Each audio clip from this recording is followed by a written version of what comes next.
Subscribe करें और bell दबाएं ताकि कोई खबर रह न जाए।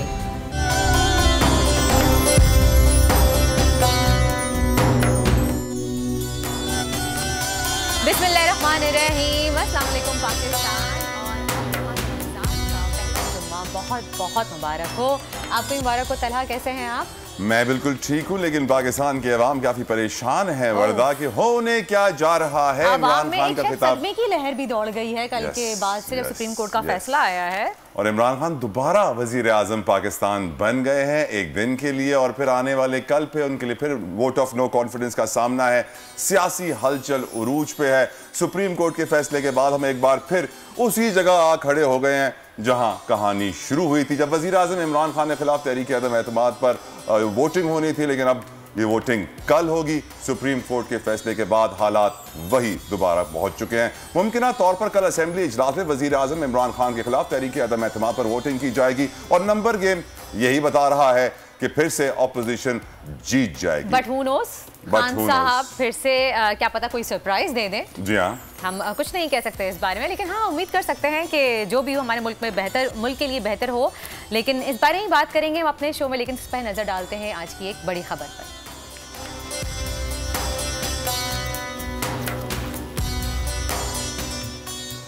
तारीख खुद को दोहराएगी या नई तारीख बनाई जाएगी। इमरान खान तहरीक अदम एतमाद का सामना करने वाले तीसरे वजीर आजम हैं, लेकिन क्या असेंबलियों के जरिए हटाए जाने वाले पहले वजीर आजम होंगे?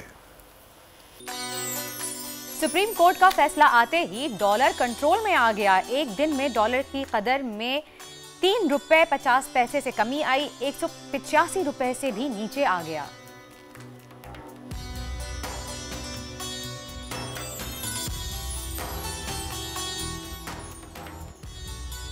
बढ़ती महंगाई और बेरोजगारी से मुस्तहकीन की तादाद में मजीद इजाफा। राशन तकसीम करने वाले फलाही तंजीमों को किन मसाइल का सामना है, आज बात करेंगे।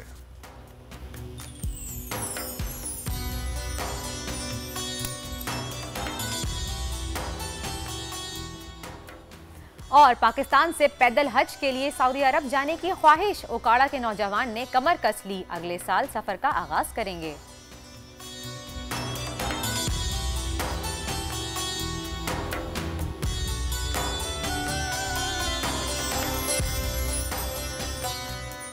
सुप्रीम कोर्ट के तारीखी फैसले के बाद सूरत हाल बड़ी संगीन है। हर कोई परेशान है, सोच रहा है होगा क्या। लेकिन इस वक्त जो इत्तलात आ रही हैं वो यही है कि तहरीक अदम एतमाद दोबारा होगी और वजीर आजम इमरान खान मुश्किल में होंगे। ऑपोजिशन हमेशा की तरह, इस तरह पहले भी नंबर गेम उनकी स्ट्रांग थी, इस दफा भी उनकी नंबर गेम स्ट्रांग होगी। लेकिन अगर हम देखें तो तारीख में दूसरी बार ऐसा हुआ है कि शरीफ खानदान के लिए अदालत ने उनके फेवर में फैसला दिया है। 93 में भी ऐसा ही हुआ था, अब भी ऐसा हुआ है। और वर्दा लोग बड़े परेशान लोग बहुत परेशान है कि एक बहुत ही अपसाइड डाउन सिचुएशन हो गई है। पहले लोग बड़े खुश थे जब स्पीकर ने रूलिंग दे दी थी, लेकिन जब स्पीकर की रूलिंग को गलत करार दे दिया गया तो उसके बाद सब लोग परेशान हो गए। लेकिन देखना ये है कि क्या होगा, वजीर आजम को क्या फेस करना पड़ेगा कल, और हो सकता है इसका फैसला कल ही होगा डेफिनेटली, लेकिन किस तरह से वो फेस करेंगे, क्योंकि सबको पता है कि नंबर गेम ज्यादातर अपोजिशन के पास हैं। लेकिन वर्दा एक ट्वीट कल वजीर आजम इमरान खान ने की और कहा मैं आखिरी बॉल तक खेलूंगा। और जब भी इमरान खान ये कहते हैं कि मैं आखिरी बॉल तक खेलूंगा तो फिर ऑपोजिशन के ना थोड़े से पसीने छूट जाते हैं कि होने क्या वाला है, ये फिर से कुछ ना हो जाए, ये फिर कोई आइन के खिलाफ काम ना हो जाए, फिर कोई इमरान खान ऐसा काम ना कर दें, ये ऐसा छक्का मारे कोई एक्सपेक्ट ही ना कर रहा और सब हक्का बक्का रह जाए। कल तक ये भी सुनने में आ रहा था कि वजीर आजम साहब के पास सिर्फ 2 ऑप्शन रहेगा, या तो वो रिजाइन कर दें या फिर खुद से जो है वो जब तहरीक अदम एतमाद में उनको नाकामी हासिल होगी तो फिर देखें क्या होता है, या फिर सब इस्तीफा दे दिया जाए, सब लोग इस्तीफा दे दें। लेकिन देखना ये है, मुझे तो ये लग रहा है उनकी ट्वीट देखे कि शायद वो रिजाइन तो नहीं करने वाले। आरिफ चौधरी साहब, मारूफ कानूनदान, हमारे साथ इस वक्त टेलीफोन लाइन में मौजूद हैं। चौधरी साहब, thank you so very much for giving us your precious time. मेरा आपसे सवाल ये होगा, आप इस वक्त सिचुएशन को कैसे देखते हैं? बहुत सारे लोग ऑनरेबल अदालतों को तनकीद का निशाना भी बना रहे हैं कि ये कैसा फैसला आ गया। एट द सेम टाइम काफी लोग ये भी कह रहे हैं कि आइन की बालादस्ती हुई है। आप इस पूरी सिचुएशन को कैसे देखते हैं और अब वजीर आजम इमरान खान के पास कौन से ऑप्शंस बचे हैं आपके ओपिनियन में? देखिए, बहुत शुक्रिया आपका। असल बात यह है कि इमरान खान साहब से पहले मैं इस फैसले के बारे में थोड़ी सी राय देना चाहूँगा। बात यह है कि फैसला यकीनन बहुत दुरुस्त इस लिहाज से है कि ये जो रूलिंग थी वो दुरुस्त नहीं थी और प्रोविजन ऑफ कॉन्स्टिट्यूशन जो है उसको इस तरह नजरअंदाज नहीं किया जा सकता था। तो सही फैसला हुआ, लेकिन असल जिस अंदाज में चीजें हुई है ना, वो एक बड़ा फार्मूला है कि इंसाफ ना सिरा हुआ नजर आना चाहिए।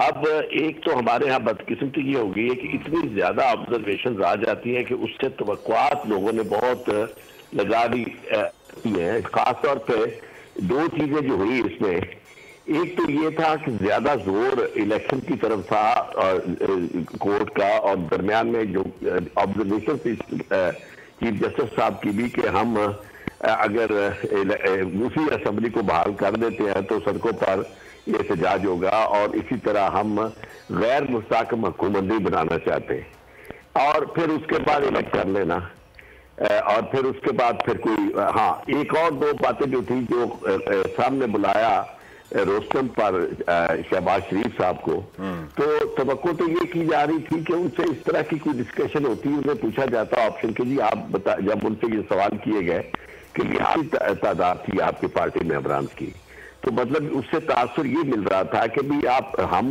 सिंगल लार्जेस्ट पार्टी जो है उसका, जिसका मैंडेट 5 साल का है, उसको इस तरह कैसे हम आउट कर दें, यानी अपनी जजमेंट के जरिए। और इसके बाद उनसे पूछा जाता है कि भाई आप तो सिंगल लार्जेस्ट पार्टी नहीं है, तो आप अगर आना चाहते हैं तो मुश्किलात है, इसलिए आप तजवीज दें कि कब कोई इलेक्शन का रास्ता निकालें। आप सबने इलेक्शन की बात की थी, लेकिन इसको बिल्कुल नजरअंदाज कर दिया गया, और जनाब इलेक्शन की कोई बात। दूसरी इंपॉर्टेंट बात जो नजर आई वो ये थी कि जो इसके हाउस के अंदर, अपना अदालत के अंदर बहुत सारी ऐसी चीजें देखी गई जिसमें लोग ज्यादातर उन्हें परेशानी हुई। खासतौर पर ये जो हमारी सुप्रीम कोर्ट बार के प्रेसिडेंट का वक्त से पहले ये कह देना कि जी सारे पिछले ताने धो देंगे, और भाई आप कौन होते हैं अदालत की तरफ से इस तरह की यकीन दहानी कराने वाले। और फिर ये तो है सही। अच्छा ये बताइए कि अब आप मुझे ये बताइए, खत्ता कलामी के लिए माजरत, मुझे ये बताएं कि अब आपको क्या लगता है कि गवर्नमेंट के पास क्या ऑप्शंस रह गए हैं? नहीं, ऑप्शन तो मेरे ख्याल में आईनी तौर पर इसके अलावा कोई ऑप्शन नहीं है। उसकी वजह यह है कि हाउस में उन्होंने टाइम मुकर्रर कर दिया अदालत ने कि जी आपने वोट ऑफ नो कॉन्फिडेंस करवाना है, वोट ऑफ नो कॉन्फिडेंस के बाद प्राइम मिनिस्टर का इंतखाब करवाना है। तो ये सारी चीजें तो अदालत ने कह दी है, इसके बाद कोई ऑप्शन रह जाती है इमरान। सदारती ऑर्डिनेंस, आरिफ चौधरी साहब, बहुत सारे लोग ये बात करते हैं कि सदारती ऑर्डिनेंस के जरिए इमरान खान एक रोज के अंदर भी ऐसे ऐसे छक्के मार सकते हैं कि आप सोच भी नहीं सकते। क्या आप अग्री करेंगे? देखिए, ये छक्के तो फिर गैर आईनी छक्के होंगे, और इसमें मैं समझता हूँ कि उनके लिए भी मुश्किलात होगी और पाकिस्तान के लिए भी मुश्किलात होंगी। उसकी वजह यह है कि अब मेरी राय में तो यह है कि जो भी इमरान खान ने अपना नुक्ता नजर जो पेश करना था कौम के सामने पेश किया, अदलिया के सामने पेश किया, अदलिया पे उन्होंने कहा जो फैसला हुआ हम मान लेंगे। ये तकलीफ बात जरूर है कि एक तरफ 63A जो है उसकी वजात के लिए जो प्रेसिडेंशियल रेफरेंस है वो उसी तरह दी गई, और उससे पहले ये फैसला कर दिया गया है। और यानी बाकी सारी चीजें, हाँ दूसरा जो मामला था गैर मुल्की मुदाखलत का, उसके ऊपर भी सारी बात जो थी, यानी उसके मंदरजात भी ले लिए, बात भी हुई, लेकिन उस पर कोई आगे कोई नहीं बढ़े और उस पर कोई राय नहीं दी और ना उसे शामिल किया किसी अंदाज में। तो मैं ये समझता हूँ कि ये सारी चीजें चूंकि अदालत को आप आखिरी समझते हैं, ये हम डिस्कस भी करते हैं, लेकिन इसके बावजूद मैं नहीं समझता कि अब उनके पास कोई कानूनी ऑप्शन, आईनी ऑप्शन है। उसकी वजह कि इस ऐसी सूरत हाल में अगर वो इमरजेंसी नाफिज करते हैं या कोई भी कोई फैसला करते हैं, तो यकीनन फौरी तौर पर वही सुप्रीम कोर्ट जो है वो उसमें मुदाखलत करेगी। तो ये चीजें खराबी की तरफ तो जा सकती है। और दूसरा, उनकी इंटेंट जो है उसको भी डाउट किया जाएगा कि आप सारी यानी या तो कोर्ट के ऊपर एतमाद ना करते, अगर कोर्ट पे एतमाद किया है तो फिर उसको मानना चाहिए। मैं नहीं समझता कि इस वक्त कोई गैर जमहूरी अंदाज अपनाना चाहिए इमरान खान साहब को, क्योंकि उनका बयानिया जो है, आप एक बात उनके ज़हन में होनी चाहिए कि जब ये साजिशें होती है ना तो फिर वो कामयाब भी होती है। ऐसा नहीं होता कि गैर मुल्की साजिशें। अच्छा, यानी मतलब मुझे आप बताइए कि जैसे कि कल सुप्रीम कोर्ट ने बता दिया कि ये जो फैसला किया गया तहरीक अदम एतमाद को रूलिंग करने का वो गैर आईनी था, तो आइन शिकनी के तहत क्या वज़ीर आज़म खान साहब के ऊपर कोई लीगल एक्शन लिया जा सकता है फ्यूचर में? नहीं नहीं, नॉट एट ऑल। उसकी वजह यह है ना, वजीर आजम के खिलाफ कोई भी इलेक्शन इसलिए नहीं दिया जा सकता कि ये इंटरप्रिटेशन की बात थी, क्योंकि आज से पहले आरिफ साहब, I am sorry to interrupt, वक्त कम है, आखिरी सवाल आपसे पूछना चाहूंगा, last but not the least. ये बताइएगा, जो गद्दार जिनको कहा जा रहा है, जिन्होंने पैसे ले लिए हैं, जो रिजीम चेंज का हिस्सा बने हैं, जिनको बाहर की कुव्वत ने हेल्प किया, जो एम्बेसडर गए, एमएनए से मिले हैं, उनके खिलाफ कोई कार्रवाई होते हुए देख रहे हैं आने वाले वक्त में? ना उनके खिलाफ कोई गद्दार की कार्रवाई हो सकती, ना इमरान खान के खिलाफ हो सकती है। इनको इंसान बनना चाहिए, पाकिस्तान को आगे चलाना चाहिए।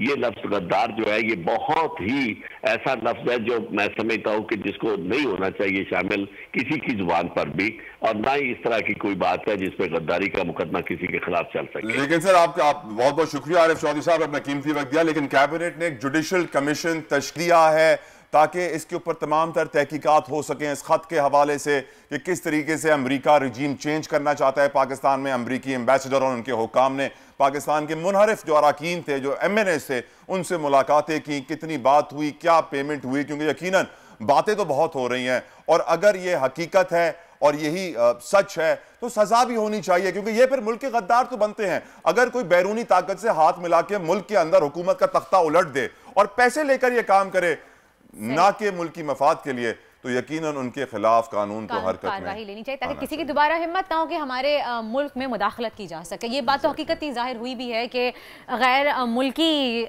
मुदाखलत हुई है, ये बात साबित है। चलें जी, तो मजीद आगे बढ़ाते हैं शो और बात करते हैं हमारे एस्ट्रोलॉजिस्ट से, कि देखते हैं आखिर चल के पूछते हैं उनसे कि जो मुल्क की सियासी सूरत हाल चल रही है उसमें आगे फ्यूचर क्या नज़र आ रहा है, वज़ीर आज़म खान साहब का फ्यूचर क्या नज़र आ रहा है, आगे क्या होगा, हुकूमत में इलेक्शन का क्या होगा।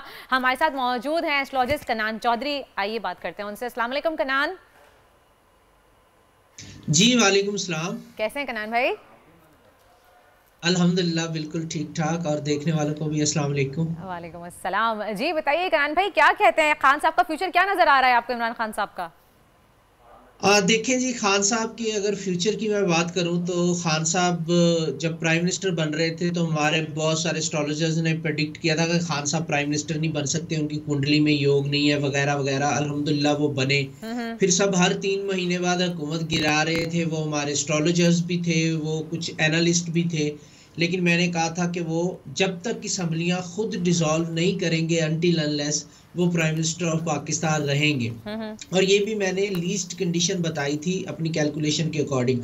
अभी भी मैं इल्मुल अदाद को देखता हूँ तो लास्ट टाइम जब नो मोशन कॉन्फिडेंस आई थी तब भी मैंने पेशगोई की थी कि विन विन सिचुएशन रहेगी खान साहब की, और खान साहब ने असम्बलियाँ डिसॉल्व कर दी, लेकिन हमने देखा कि दोबारा से खान साहब को एज ए प्राइम मिनिस्टर बहाल कर दिया गया है।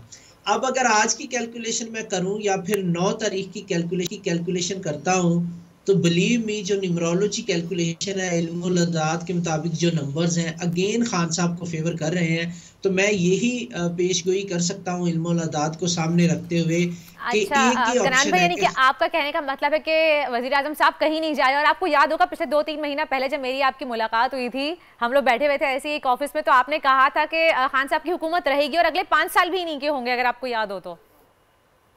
मैं अगले 5 साल की प्रेडिक्शन पे अब भी कायम हूँ, क्योंकि उसके लिए मैंने एक लॉजिक दी थी। खान साहब, मैं छोटा सा एडिशन करता चलूं, खान साहब जब प्राइम मिनिस्टर बन रहे थे ना तो इलेक्शन 25 तारीख को था, तो मैंने जब पेशगोई की थी तो मैंने लॉजिक साथ दी थी कि 25 यानी कि 7 का अदद बनता है 2 और 5 को जमा करने से, जो खान साहब के लिए लकी है। खान साहब ने 25 रन से वर्ल्ड कप जीता था, 25 अप्रैल को तहरीक इंसाफ की बुनियाद रखी थी, और मैंने कहा था सही बिल्कुल, और 25 को इलेक्शन है वो बनेंगे प्राइम मिनिस्टर। अभी मैं ऐड ये करना चाहता हूं, बोलिए जी बोलिए, आपकी आवाज नहीं आई थी, बोलिए।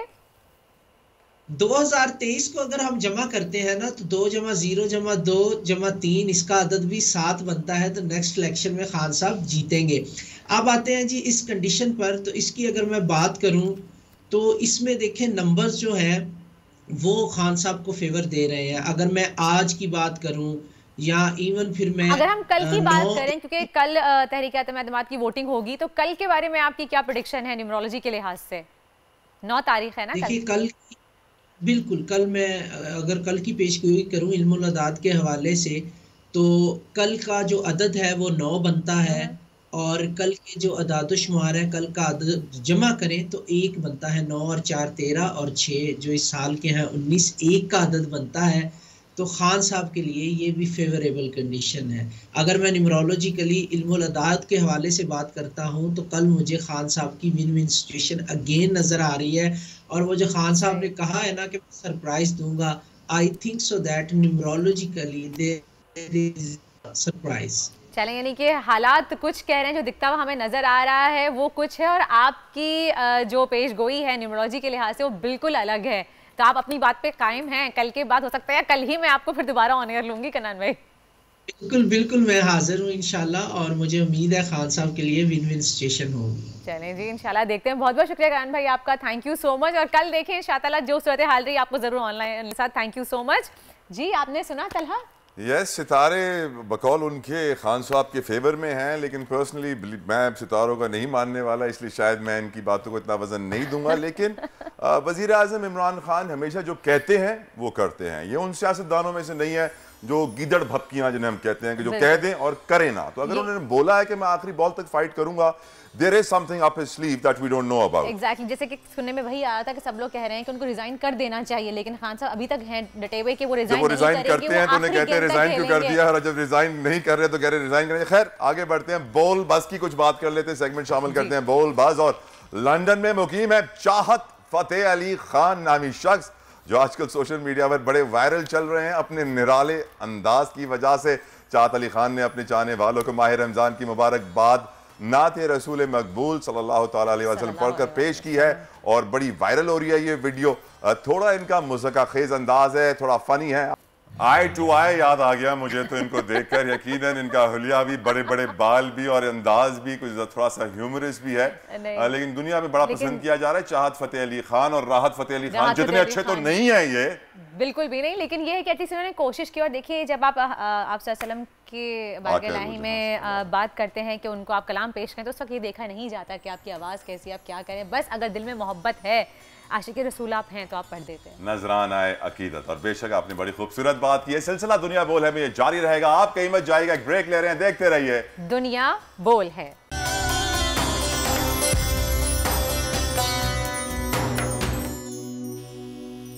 Welcome back after the break. आप देख रहे हैं दुनिया बोल है, और अब आपकी मुलाकात करवाते हैं एक ऐसे नौजवान से जिन्होंने ओकाड़ा से अपना, जिनका नाम है उस्मान अरशद। उन्होंने 2023 में अपने सफ़र हज का आगाज़ करेंगे वो, लेकिन उन्होंने पहले भी वो सफ़र कर चुके हैं। वो ओकाड़ा से खुंजराब तक का सफ़र पैदल तय कर चुके हैं, और अब उनका अगला ख्वाहिश है उनकी कि वो ओकाड़ा से डायरेक्ट जो है वो सऊदी अरब का मक्का मुकरमा का हज का अपना सफ़र का आगाज़ करें। राइट, दुनिया में मैंने ऐसे बहुत सारे लोग देखे हैं जो लंबा लंबा सफ़र करते हैं, लेकिन मैंने उनको साइकिल पे करते हुए देखा है कि वो नीदरलैंड से शुरू हुए थे और फिर पाकिस्तान से होते हुए अफ्रीका चले गए और हजारों किलोमीटर साइकिल पे किए, लेकिन पैदल मैंने नहीं देखा अभी तक। बाइक पे भी देखा है हमने, लेकिन पैदल पहली बार देखा। और इनसे पूछते हैं, हमारे साथ ही मौजूद भी हैं, कि ऐसी इनकी कि ये ख्वाहिश थी या इनको कोई जुनून है, कोई शौक है पैदल चलने का। क्योंकि उसूलन आजकल की हालात अगर हम देखें तो हम अगर अपने घर से नीचे उतर के ग्रोसरी स्टोर तक पैदल जाएं तो हमारी हालत बुरी हो जाती है। कराची में ऑफ कोर्स टेंपरेचर्स भी इतने हाई हैं और हीट वेव भी चल रही है। और जिस तरह ये बताइए उस्मान, आपका बहुत बहुत शुक्रिया कि आपने अपना वक्त हमें दिया। आपने अपनी लाइफ में सबसे ज्यादा वॉक कितनी की है, ये आपको शौक कैसे पड़ा, कौन आपको सपोर्ट करता है? क्योंकि यकीनन जिंदगी का सफर और जिंदगी का पहिया चलाने के लिए आपको कुछ ना कुछ कमाई चाहिए होती है, कुछ ना कुछ रोज़े माश, जरिया माश चाहिए होता है। How do you live your life, और ये शौक कैसे पड़ा, कितनी आपने बड़ी से बड़ी वॉक की आज तक?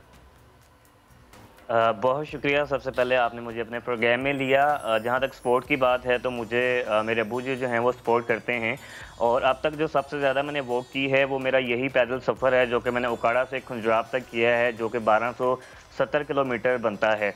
इसको करने का मकसद, मैं स्टूडेंट हूँ। कितने दिनों में उस्मान, कितने दिनों में आपने 1270 किलोमीटर की वॉक की है?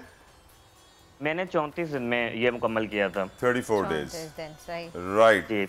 और अब ज़्यादा वॉक करना है? हाँ जी, इसके बाद मेरा इरादा बिल्कुल हज का जो है वो मैं इरादा रखता हूँ करने का। मैंने ये अभी भी कुछ माह पहले कोशिश की थी कि इस साल जो है वो मैं चला जाऊँ, लेकिन चूंकि कोविड चल रहा है और कोरोना की वजह से इजाज़त नहीं मिल सकी, और वैसे भी चूंकि ये पैदल सफ़र है और इसमें 3 कंट्रीज़ को क्रॉस करके आपने सऊदीया पहुँचना है, तो इसमें और भी काफ़ी सारे मामलात हैं, तो वो इस साल तो नहीं हो सका। लेकिन मेरी कोशिश है कि अगले साल के शुरू में या इस साल के एंड में जो है यानी कि मैं ये सफ़र का आगाज़ कर दूंगा इंशाल्लाह। उस्मान, मेरा एक सवाल आपसे है कि इंशाल्लाह, और उस्मान मुझे ये बताइए कि पैदल सफ़र करने की आपने क्यों सोचा? क्यों? आप बाइक पे भी सफ़र कर सकते थे, आप साइकिल, कोई गाड़ी, कोई भी राइड ले सकते थे, पैदल किस तरह जहन में आया कि पैदल सफ़र करना है? देखें, इसके बारे में किसी इंसान ने बड़ा खूबसूरत कहा है कि सफ़र करने वाला वो सब देखता है जो उसे नज़र आता है, लेकिन सयाह सिर्फ वही देखता है जो वो देखने आया हो। जब आप पैदल सफ़र करते हैं तो आप बहुत सारी चीज़ों को जो है वो नोट करते हैं, लेकिन अगर आप कार पे, बाइक पे, इवन साइकिल पर भी जाएं तो आप सिर्फ उसी जगह पर जाके रुकते हैं जिसका पहले आपने सोचा होता है कि मैंने फ़लाँ जगह पर जाना है। और मुझे चूँकि पैदल चलने का शौक़ भी है और उसके अलावा मेरे ज़हन में ये भी था कि बहुत सारे लोग कहते हैं कि पाकिस्तान एक पुरअमन मुल्क नहीं है, तो मैंने कहा कि अगर ये मेरा सफ़र मुकम्मल हो जाता है तो ये एक बहुत अहम मैसेज जो है ये लोगों को जाएगा। और इवन मैंने तो ये सफ़र पहले मुकम्मल किया, तब न्यूजीलैंड की टीम जो है वो पाकिस्तान में आई हुई थी क्रिकेट खेलने, और आप लोग जानते हैं कि वो टीम वापस चली गई सिक्योरिटी के बिना, इश्यूज़ के बिना पर ही कि पाकिस्तान में सिक्योरिटी के इश्यूज़ हैं। तो ये एक कोई आम बात नहीं है, मैं नहीं, मेरे अलावा भी बहुत सारे लोग जो हैं वो अमन मार्च के नाम पर सफ़र करते हैं। तो मैं समझता हूँ कि इसको किसी एक्टिविटी में शुमार करना चाहिए कि मैं और मेरे जैसे बाकी भी जो लोग हैं वो लोगों को पैगाम देते हैं कि पाकिस्तान जो है वो हमारा पुरअमन मुल्क है और यहाँ पर आप आ सकते हैं, किसी किस्म का कोई मसला नहीं है। राइट। अच्छा, ये मुझे बताइएगा कि आप जब वॉक करते हैं तो किस तरह की तैयारी होती है, आप क्या क्या सामान अपने साथ लेकर चल रहे होते हैं, आपके बैग में क्या क्या चीज़ें होती हैं जो अशिया ज़रूरियाँ हैं टू सर्वाइव? साथ साथ क्या इस वॉक को शुरू करने से पहले कोई ट्रेनिंग भी होती है, कोई वार्म अप भी होता है कि पहले मैं 3 महीने कैंप लगाऊंगा, ट्रेनिंग करूंगा, कार्डियो करता रहूंगा और फिर इस वॉक पे निकलूंगा? क्या होता है? क्योंकि पैदल चलने के लिए स्टेमिना भी बहुत चाहिए होता है जितना लंबा आप चलते हैं। नहीं, इसको शुरू करने से पहले मैंने कोई ट्रेनिंग नहीं की थी। मेरा चूँकि अचानक ये प्लान बना था और मैंने सफ़र शुरू कर दिया था, लेकिन इसमें ये था कि शुरू वाले कुछ दिनों में मुझे काफ़ी मसला रहा। मेरे पाँव में जो है यानी कि छाले पड़ गए और उसके अलावा यानी कि काफ़ी कंधों वगैरह में भी दर्द रहा। और जहाँ तक सामान का है, चूँकि वो भी मेरा पहली दफ़ा था, तो मैंने काफ़ी सामान जो है वो अपने साथ पैक कर लिया था जो कि 17-18 केजी बनता है। उसमें power bank, umbrella, extra shoes, tablets जो कि रास्ते में ज़रूरत पड़ सकती थी, खजूर और कुछ ड्राई फ्रूट, चूँकि तब आगे सर्दी भी थी, आगे मौसम तब्दील होना था, कुछ ड्राई फ्रूट और कुछ कपड़े वगैरह जो हैं वो मैंने साथ रखे थे।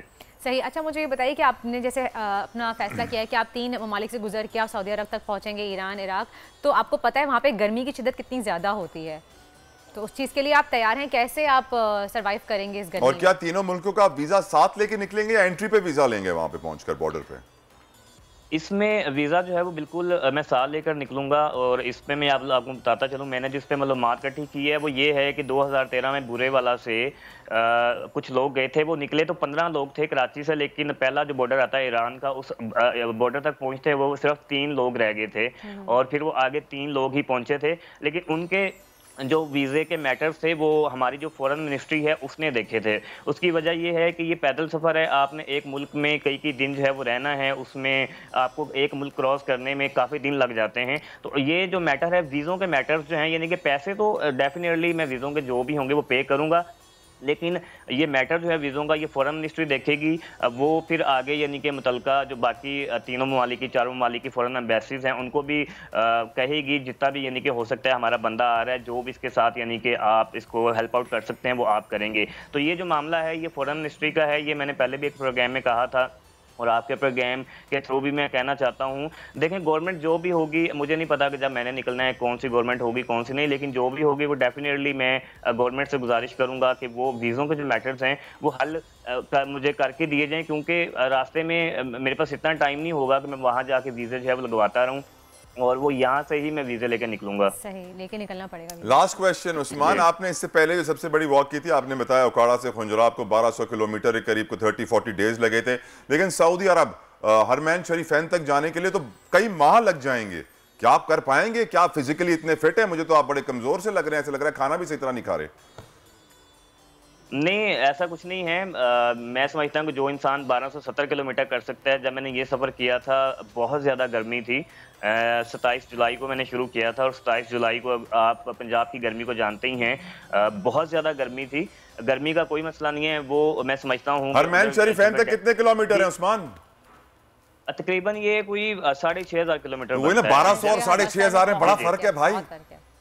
फर्क तो है लेकिन कोई मसला नहीं है। देखें, करने को तो कुछ भी किया जा सकता है ना। 2013 में भी जो लोग गए थे, इवन के अभी बरतानिया से बरतानिया से ये जो 2021 का जुलाई है, एक शख्स निकले हुए हैं और वो मेरे ख्याल से इस जुलाई में पहुंच जाएंगे। तो लोग तो ये तो मैंने पाकिस्तान से जाना है, लोग तो 12-13 ममालिक क्रॉस करके भी जाते हैं। बेशक हिम्मत मर्दा मदद खुदा। हम उम्मीद करते हैं अल्लाह सुब्हानहू व तआला आपकी मदद करें आका सल्लल्लाहु अलैहि वसल्लम के वसीले से, और आप अपने इस ख्वाब को ताबीर पूरी पहुंचा सकें और इसको रियलिटी की शक्ल दे सकें। All the best to you Usman, thank you so very much. और आपके अल्लाह आसानियां पैदा करें, हमारी दुआएं आपके साथ मौजूद हैं। और अब बात हो जाए कुछ सेहत की, दवा की, इलाज की, या शायद कह सकते हैं कि अनलकीली हम पाकिस्तान बनने आज हमारे पाकिस्तान को बने 75 साल हो चुके हैं, लेकिन हमारे बड़े बुजुर्ग, बच्चे, बहनें, माएँ, बेटियाँ सही अच्छी ग़िज़ा और अच्छे ट्रीटमेंट से, इलाज से अच्छे आज भी महरूम हैं। अब कराची की सूरत हाल पे अगर हम बात करें, मैं कुछ आपको बताऊं तो सिविल अस्पताल ले चलते हैं आपको, जहाँ की शिकायतें हमें बहुत ज़्यादा मिलती हैं। वहाँ पे बहुत ज़्यादा लोग शिकायत करते हैं कि लंबी लंबी लाइनें लगी होती हैं, कतारें लगी होती हैं, कोई अल्ट्रासाउंड के लिए खड़ा है, दर दर भटक रहा है, या फिर किसी को कोई वक्त पे दवाई नहीं मिल रही है, वहाँ पे एक्सरे मशीन ख़राब हो गई है तो ये सिविल अस्पताल लेकिन बहुत से मसाइल का शिकार है। वहाँ पे जाने वाले लोग दर दर भटकते रहते हैं। हमारे मुल्क में गुर्बत में इजाफे की सबसे बड़ी वजह है इलाज मुआलजे के अखराजात। यानी अगर कोई आदमी गरीब हो और उसको कोई मूजी मरज लग जाए तो वो सड़क पे आ जाता है, क्योंकि उसके पास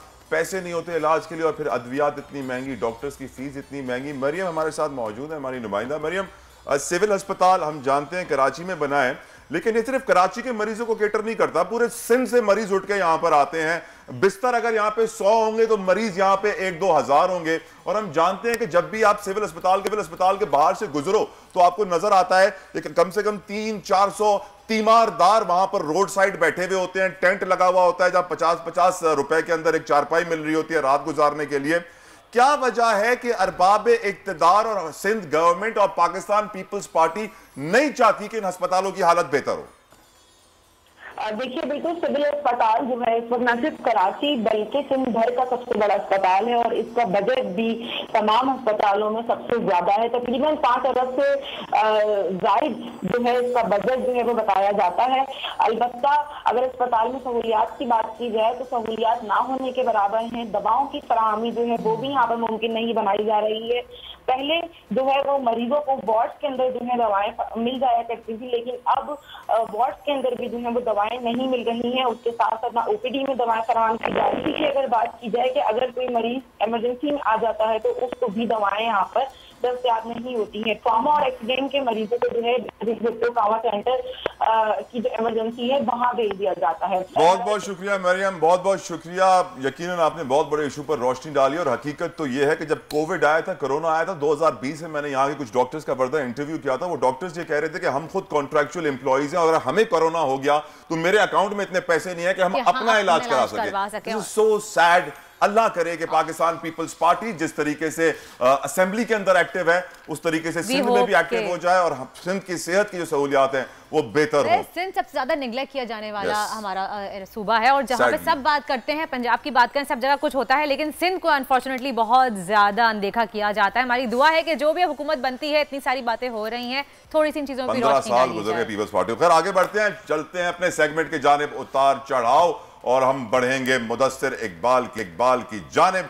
मुदस्सिर, डॉलर की परवान, पेट्रोल की बढ़ती कीमत, बढ़ती महंगाई, बेरोजगारी और सियासी और मुआशी हालात सबको परेशान कर रहे हैं। आपके पास क्या इत्तलात हैं? शुक्रिया तला। लेकिन अब सुप्रीम कोर्ट का जो फैसला गुज़श्ता रोज़ आया है, जो गैर यकीनी सूरत हाल है वो अब दम तोड़ गई है।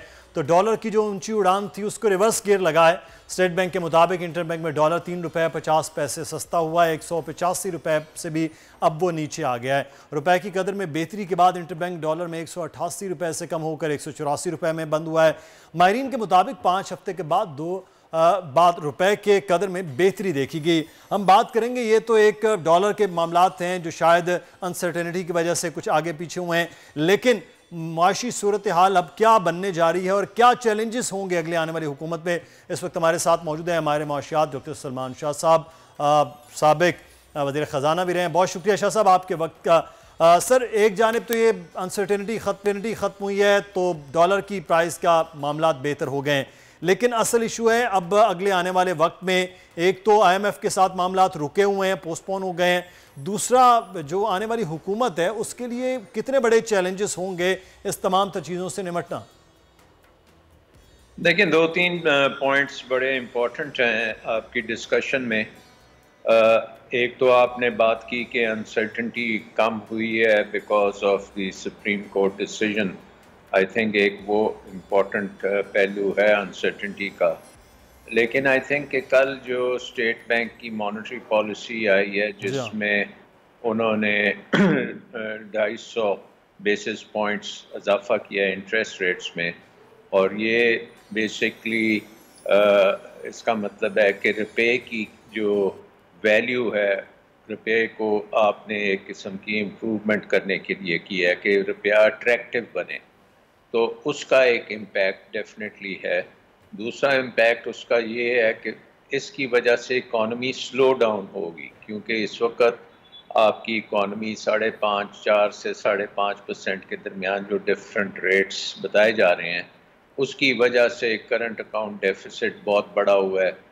उसी के साथ साथ इंटरनेशनल ऑयल प्राइसेस जो हैं वो आसमान पे चढ़ी हुई हैं, इसलिए हमें अगर इकॉनमी तेज़ चलती है तो एनर्जी ज़्यादा इस्तेमाल होती है, तो उसके लिए भी आपको डॉलर्स चाहिए।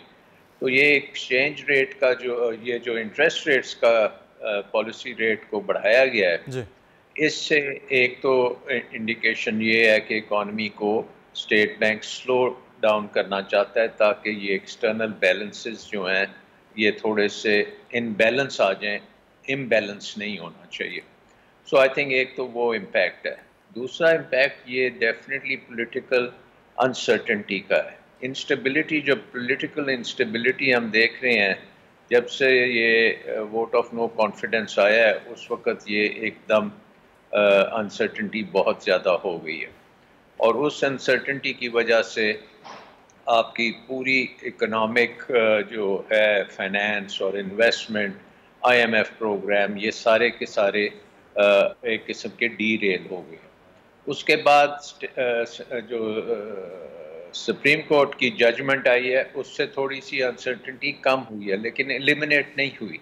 अभी भी पाकिस्तान की जो पॉलिटिकल रिस्क है इस वक्त वो बहुत हाई है, क्योंकि आपके जो इंटरनेशनल रीफाइनेंसिंग आपने बहुत ज़्यादा करनी है।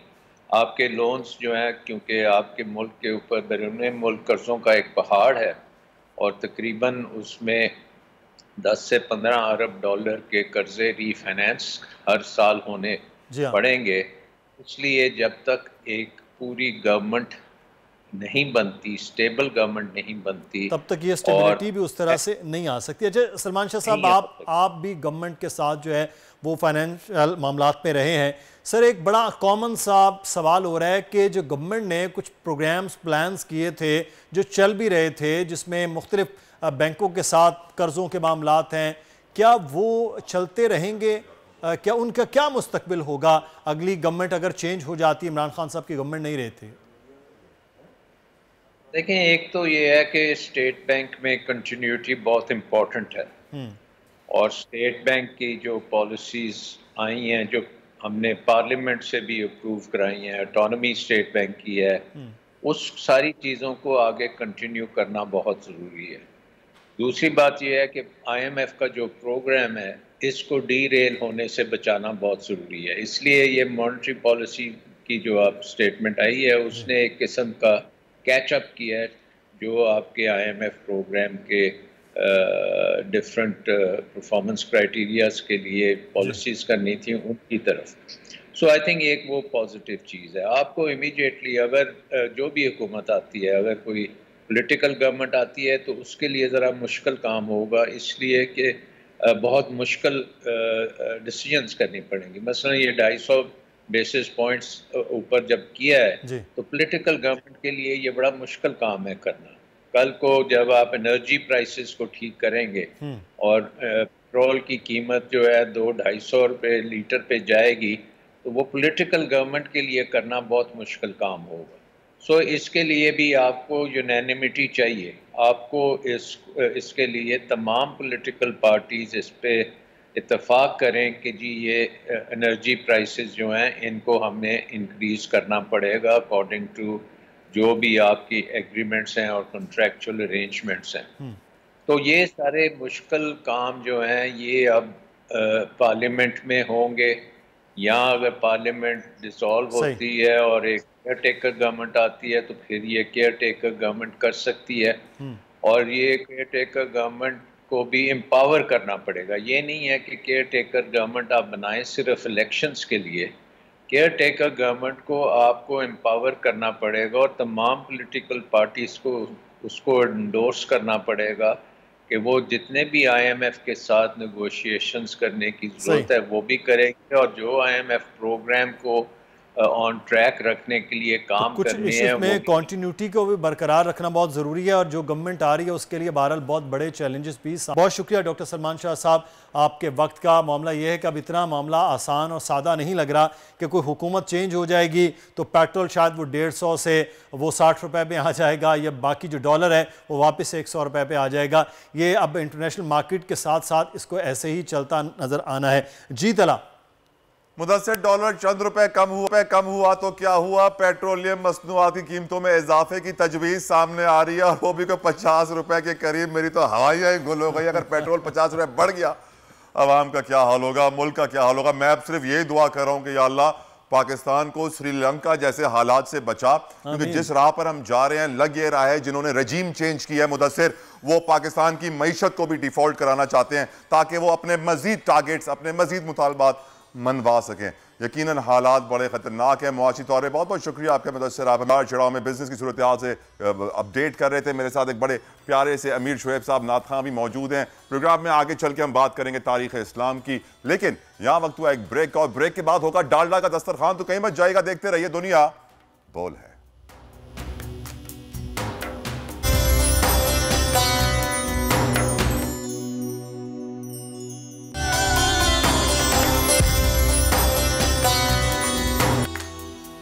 दुनिया बोल है में एक बार फिर आपको वेलकम बैक कहेंगे। अब हम बढ़ते हैं अपने सेगमेंट तारीख इस्लाम में बोल के ऊपर, और हम आज बात करेंगे, क्योंकि यकीनन सियासत में भी गद्दारों की बात हो रही है, तो मजहब में गद्दारों को किस तरह देखा जाता है, इस पर हम बात करेंगे। और मेरे साथ दो बड़े प्यारे खूबसूरत मेहमान बैठे हैं। मुफ्ती इकबाल नक्शबंदी साहब, आपका बहुत बहुत शुक्रिया, आपने अपना कीमती वक्त दिया हमें। और हमारे साथ बैठे हैं नाथ खान शुएब अमीर साहब, आपका बहुत बहुत शुक्रिया, आपसे नजराना अकीदत हासिल करेंगे।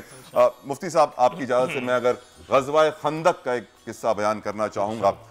नबी करीम सल्लल्लाहु ताला अलैहि वसल्लम, बड़ी खंदक थी, न कोई अंदर आ सकता था न कोई बाहर जा सकता था। आका दो जहां रहमतुल्लिल आलमीन सल्लल्लाहु अलैहि वसल्लम 3-3 पत्थर बांधे अपने पेट पर इस जंग में शरीक थे। आज हमें भूख लगती है, हम कहते हैं हम बड़े भूखे हैं, 3-3 दिन तक वो खाना नहीं खाते थे। ग़ज़वा खंदक में दुश्मन मदीना में अंदर नहीं आ सकते थे। ये तकरीबन मदीना नबी करीम सल्लल्लाहु अलैहि वसल्लम को आए हुए 5 साल हो चुके थे, और वो मदीना में दाखिल नहीं हो पा रहे थे खंदक की वजह से, जो गड्ढा खोदा गया था, जो खाई बना दी गई थी। ऐसे में काफिरों ने, मुनकरीन ने, मुनाफिकों ने, जो अंदर एक यहूदी कबीला था जिसके साथ एग्रीमेंट हुआ था कि आप मुसलमानों के साथ पुरअमन तरीके से रहेंगे और ना हम आपको तंग करेंगे ना आप हमें तंग करेंगे, उन काफिरों ने उस कबीले के साथ राब्ता किया जिसका नाम था बनु करीजा। बनु करीजा ने अंदर ही अंदर तैयारी कर ली, क्योंकि काफिर बाहर से हमला नहीं कर सकते, हम अंदर से हमला कर देंगे, और वो काफिरों के साथ मिल गए और शायद कोई डील हो गई उनकी। फिर उसके बाद हालात कुछ ऐसे हुए, रब की रजा ये थी अल्लाह सुब्हानहू व तआला की, कि काफिर भाग गए। उनको मालूम पड़ गया कि वो ये जंग नहीं जीत सकते। ये ग़ज़वा नबी करीम सल्लल्लाहु अलैहि वसल्लम के साथ जो उनके सहाबा खड़े हुए हैं, वो अपनी जानों का नजराना और जिस ताकत से और जिस वलवले से, जिस जोश से वो लड़ रहे, काफिर तो मुकाबला कर ही नहीं सकते थे। इतने में वो चले गए। नबी करीम सल्लल्लाहु अलैहि वसल्लम वापस अपने घर आए, और जब वो अपना जंगी लिबास उतारने लगे तो अल्लाह ने अपने फरिश्ते को भेजा, जिब्रील अमीन अलैहिस्सलाम को, और उन्होंने कहा नबी करीम सल्लल्लाहु ताला अलैहि वसल्लम से कि आप अपना ये जंगी लिबास ना उतारें, और अल्लाह का हुक्म है कि आप फौरन बनु करीजा पहुंचे। नबी करीम सल्लल्लाहु ताला अलैहि वसल्लम ने बनु करीजा पहुंचे, और जब उन्होंने अपना वफ्द भेजा अंदर देखने के लिए क्या हालात है, तो उनको मालूम पड़ा कि ये पूरा कबीला तो मुसलमानों पर हमला करने की तैयारी कर रहा था। अंदर तलवारें तेज पड़ी हुई थी, सारा साजो सामान जंग के लिए तैयार था, लेकिन अल्लाह सुब्हानहू व तआला की हिकमत, अल्हम्दुलिल्लाह, सुभान अल्लाह, मुसलमानों को फतह हुई। फिर सल्लल्लाहु ताला अलैहि वसल्लम ने नबी करीम मोहम्मद मुस्तफ़ा आका दो जहां रहमतुल्लिल आलमीन ने ऑप्शंस दिए कि या तो आप मुसलमान हो जाइए, मामला खत्म हो जाएगा, या फिर आप मुझसे जंग कीजिए। क्या बात। उन्होंने दोनों ऑप्शंस रद्द कर दिए और कहा कि आपके साथ हमारे कबीले का एक शख्स है जिनका नाम था साद रजी अल्लाह ताला अन्हु। आप उस वक्त गज़वा खंदक में कुछ जख्मी भी हुए थे और आपको फौरन बुलाया गया, क्योंकि उन बनु करीजा वालों ने यह रिक्वेस्ट की कि आप साद को बुलाइए, वो हमारे दरमियान फैसला करेगा और वो हमारे लिए बेहतरीन फैसला करेगा। ऐसे में साद रजी अल्लाह ताला अन्हु को बुलाया गया और उन्होंने आके पूछा बनु करीजा वालों से, क्या आपको मेरा फैसला कबूल होगा? 3 मरतबा पूछा कि आपको कबूल होगा, आपको कबूल होगा। उन्होंने कहा हाँ कबूल होगा। फिर हजरत साद रजी अल्लाह ताला अन्हु ने अल्लाह ताला के हुक्म से ये फैसला दिया कि जितने भी मर्द हैं उन सब के सर कलम कर दिए जाएं और जो खवातीन और बच्चे हैं उन्हें गुलाम ले लिया जाए। मुफ्ती साहब, गद्दारों को वाज़ेह सजा दे दी गई कि जितने भी मर्द थे सर धड़ से अलग कर दिए गए। और अल्लाह सुब्हानहू व तआला की खूबसूरत तरीन ये हिकमत कि ये फैसला अपने महबूब से नहीं करवाया, उन्हीं के कबीले के एक फर्द से कराया कि कल को कोई ये ना बोले कि रहमतुल्लिल आलमीन ने इतना खतरनाक फैसला दे दिया। सुभान अल्लाह ताला। माशाल्लाह, बहुत खूबसूरत तलहा जतोई साहब आपने तबहीद बांधी अपने मुर्शिद के वसीले से। मुर्शिद आप हैं, आप बेशक आप निस्बत वाले हैं, तो निस्बत वालों के जो चिराग जलते हैं वो इसी तरह ही रोशनी होती है। हजरत साद रज़ी अल्लाह तआला अन्हु का जिक्र खैर आप कर रहे हैं। असल हजरत साद हैं भी इसी कबीले के। मैं इसमें सिर्फ इतना इजाफा करूँगा, हजरत साद रज़ी अल्लाह तआला अन्हु दुआ मांगा करते थे, या अल्लाह मुझे उस वक्त तक मौत न देना जब तक मैं इस कबीले से बदला ना ले लूँ। जो मेरे आका मौला मेरे मुर्शिद आज़म को ये सताते हैं, मेरे मुर्शिद आज़म को ये सताते हैं, मौला मुझे इतनी मोहलत देना कि मैं अपने आँखों से इनको बर्बाद होते हुए देखूँ, इनको मरता हुआ देखूँ। तो अल्लाह ने अपने महबूब की दुआ को कबूल फरमाया।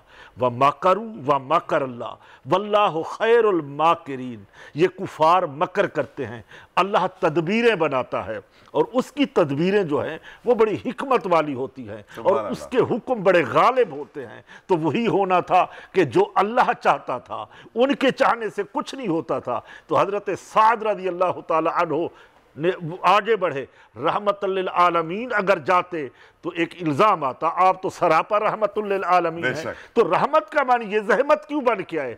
कल को ये भी एतराज़ करते सारी दुनिया के लिए रहमत थे, क्या बनी कुरैज़ा के लिए रहमत नहीं थे? तो आज हुजूर तो लिबास भी उतार रहे थे, हुजूर इस फौज के अनचीफ कमांडर हैं, हुजूर हुक्म देने वाले हैं।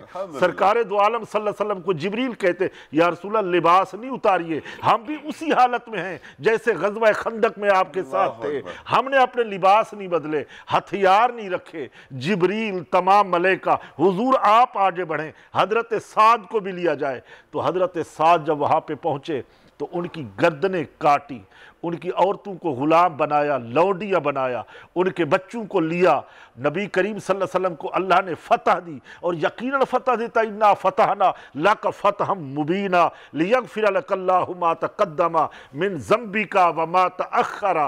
अगरचे ये ख़ास मौका के लिए वो सूरत है, मगर इसका इतलाक़ हर गज़वे के ऊपर हो सकता है। मुफ़स्सिरीन किराम अल्लामा महमूद आलूसी तफ़सीर मानी के रूहुल मानी के अंदर खुद इरशाद फरमाते हैं कि इसका इतलाक़ हर गज़वे के ऊपर होता है जहाँ जहाँ रसूलुल्लाह सल्लल्लाहु अलैहि वसल्लम को फतह और नुसरत हुई है। यकीनन गज़वा होता भी वो है जहाँ रसूल खुदा सल्लल्लाहु ताला अलैहि वसल्लम बनफ्सो नफीस वहाँ तशरीफ ले जाए, वो गज़वा कहलाता है। अब जंगें तो क़यामत तक होती रहेंगी, जैसे ये जंग चल रही है सियासत की, समाज की, बुराइयों के खिलाफ, ये सारी जंगें हैं, मगर अब गज़वा कोई नहीं होगा। गज़वा वही था जिसमें रसूल खुदा सल्लल्लाहु अलैहि वसल्लम तशरीफ़ लाए, तमाम मुरीदीन साथ हैं, मुर्शिद आज़म वहाँ पे मौजूद हैं। तो अल्लाह ने उनको फतह दी। इस्लाम खूबसूरती और हुस्न का मज़हब इसका नाम है, मगर वो आता तब है जब हक़ और बातिल का फैसला हो जाए।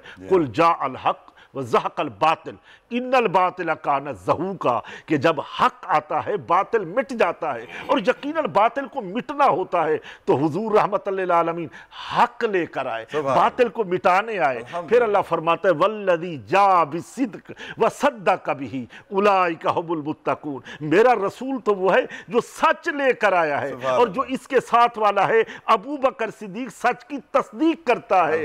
यही दोनों तकवे वाले हैं। ये बताएं कि जब बनु कुरैज़ा वाला ये वाकया हुआ, उसके बाद कुरान में एक आयत भी आई है जी बेशक कि ये यहूद व नसारा तुम्हारे दोस्त, या युहल्लदीना आमनु ला तत्तखिजुल यहूदा वन्नसारा औलिया, आए ईमान वालो इन यहूदो नसारा को अपना दोस्त न बनाओ, कमा हक्का हूं ये तुम्हारे दोस्त नहीं बन सकते। हाँ, इनकी आपस में दोस्तियां हैं, ये तुम्हारे दोस्त नहीं। तुम्हारे दोस्त कौन है? मुहम्मदुर रसूलुल्लाह वल्लज़ीना माअहू अशिद्दाउ अलल कुफ़ार रुहमाउ बैनहुम तराहुम रुक्कान सुज्जदा। मोहम्मद सल्लल्लाहु अलैहि वसल्लम अल्लाह के रसूल है, इसके जो करीबी है वो आपस में दोस्त है। रोहमा का तर्जुमा मैं क्या करूं? फरमाया रेशम से भी नर्म है, आपस में इनके दिल मिले हुए हैं, जुड़े हुए हैं। अबू बकर आते हैं तो हजरत हैदर करार खड़े हो जाते हैं इज्जत और एहतराम के लिए। जिन्नुरैन आते हैं तो रसूल खुदा कपड़े दुरुस्त कर लेते हैं। क्यों करते हैं? फरमाया जिससे फरिश्ते हया करते हैं, मलाइका हया करते हैं, मोहम्मद उसका हया क्यों ना करे? तो यकीनन सारा कुरान जो हमें पैगाम देता है ये रहमतुल लिल आलमीन के ऊपर ये किताब उतरी है। हम कुरान को बाद में, ज़कात को बाद में, सबको बाद में, पहले जब हम पढ़ते हैं तो यही पढ़ते हैं ला इलाहा इल्लल्लाह मुहम्मद रसूलुल्लाह। मुहम्मद पहले है, कायनात बाद में है, क्योंकि हुजूर ही वजह तख्लीक कायनात है। अगर हुजूर ना होते तो फिर ये वजूद कायनात का आता ही नहीं। हम कहाँ लेते? जब मुहम्मद हुए रसूलुल्लाह तब खुला ला इलाहा इल्लल्लाह। जब हम मुहम्मद को मानते हैं, यही मुर्शिद ने पैगाम दिया कि पहले मुहम्मद रसूलुल्लाह है। ला इलाहा ये तो नफी है, असबात। अगर तुमने वहां पे पहुंचना है तो फिर हुजूर के दामन रहमत को थामना होगा, फिर आगे की मंजिल तय हो। सुभान अल्लाह, क्या बात कही मुफ्ती साहब ने। और बेशक आज के दौर में जो यहूद व नसारा है उनका मिशन ही ये है कि मुसलमानों को इश्क रसूलुल्लाह, इश्क मोहम्मद मुस्तफ़ा, इश्क अहले बैत से दूर किया जाए। और अगर ये इससे आप दूर हो गए तो फिर हज, रोजा, नमाज, ज़कात कुछ काम नहीं आना। ये इश्क सबसे पहले है, सबसे इश्क। ये शरीयत वाली ज़कात जो है किबला जतोई साहब, ये तो साल में एक बार इसकी अदायगी है। जी हाँ, शरीयत की ज़कात की, शरीयत की ज़कात, शरीयत की ज़कात की। मगर एक है इश्क वाली ज़कात। इश्क वाली ज़कात ये है कि घर में कुछ न रखो, उठा के बारगाह मुस्तफ़ा में पेश कर। सुभान अल्लाह। पूछा जाए कि अबू बकर क्या छोड़ा है? अर्ज करे हुजूर अबू बकर और घर वालों के लिए छोड़ के आए, मैं तो घर में अल्लाह और उसका रसूल छोड़ के आया। ये इश्क की ज़कात है, ये सूफियों की ज़कात है, ये मुर्शिद वालों की ज़कात है। तो जो शरीयत की ज़कात है उसमें तो हुदूद कुयूद है, नाप है, तोल है, ये दो वो दो, इतना दो, ये करो, वो दिन पूरे हो जाए फिर करो। मगर इश्क कहता है नहीं, जो आ जाए बस देते जाओ, पीछे नहीं देखो कि क्या रह गया है। अच्छा, घर वालों के लिए छोड़ा है, क्या अबू बकर हो और घर वालों के लिए छोड़े? वो अल्लाह रसूल के सपुर्द है। अब मेरे और आपके घर वाले नाजरीन, वो यकीनन वो घर वाले अबू बकर जैसे नहीं है। अबू बकर के घर वाले साबिर भी थे, शाकिर भी थे, वो तवक्कुल के आला मकाम पर। अल्लाह हमें उन जैसा बनाए। कहता कलामी की माजरत। मुफ्ती साहब नाथ खां हमारे साथ मौजूद है, अमीर शुएब साहब, वो भी अपने इश्क का, अकीदत का नजराना इजहार करेंगे। मोहब्बत के साथ मेरे साथ पेश फरमाइएगा। बलगल्लोला बी कमालिही कशफदुजा बी जमालिही हसना जमीओ खिसालिही सल्लु अलैहि व आलिही सल्लु अलैहि व आलिही। जिसे चाह दर पे बुला लिया, जिसे चाह अपना बना लिया, जिसे चाह दर पे बुला लिया, जिसे चाह अपना बना लिया।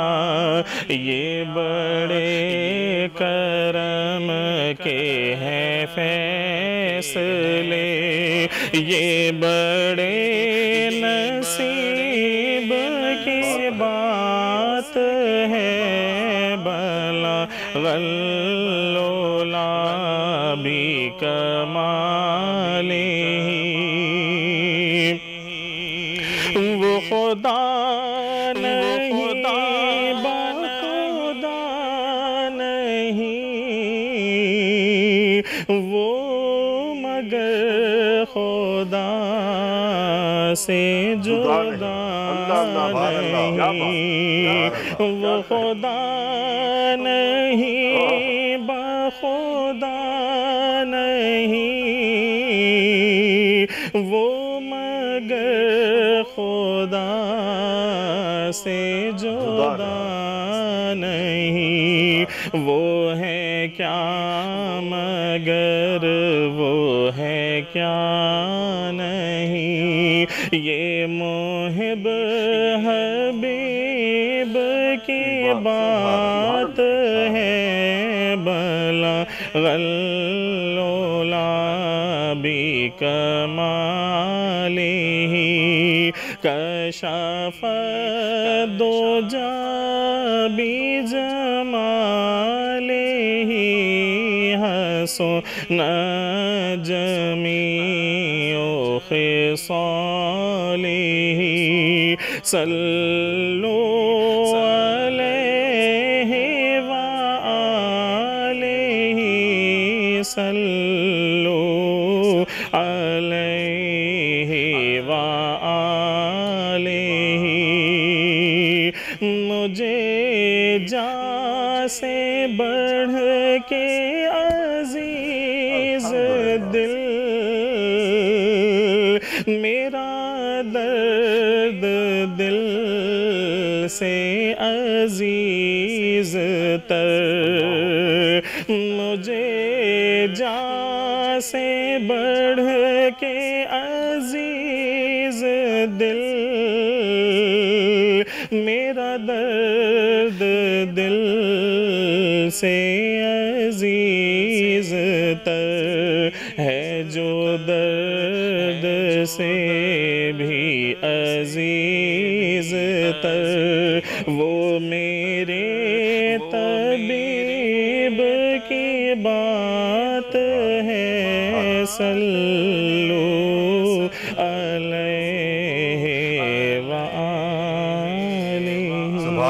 सुभान अल्लाह नबी करीम आका दो जहां रहमत लिल आलमीन आपका ये नजराना अपने दरबार में अपने कबूल फरमाए। अब आपको लिए चलेंगे हम वर्दा और सुमैया की जानिब जो कि मौजूद हैं डालडा के दस्तरखान पे। सुमैया शायद आज कुछ नहीं आ सकी हैं लेकिन हमेशा होती हैं, रोज आज शायद नहीं, उनको बड़ा मिस करेंगे हम। वर्दा के पास चलते हैं, डालडा का दस्तरखान। This segment is brought to you by Dalda लाया इस रमजान, ज्यादा बरकत ज्यादा बचत। डालडा।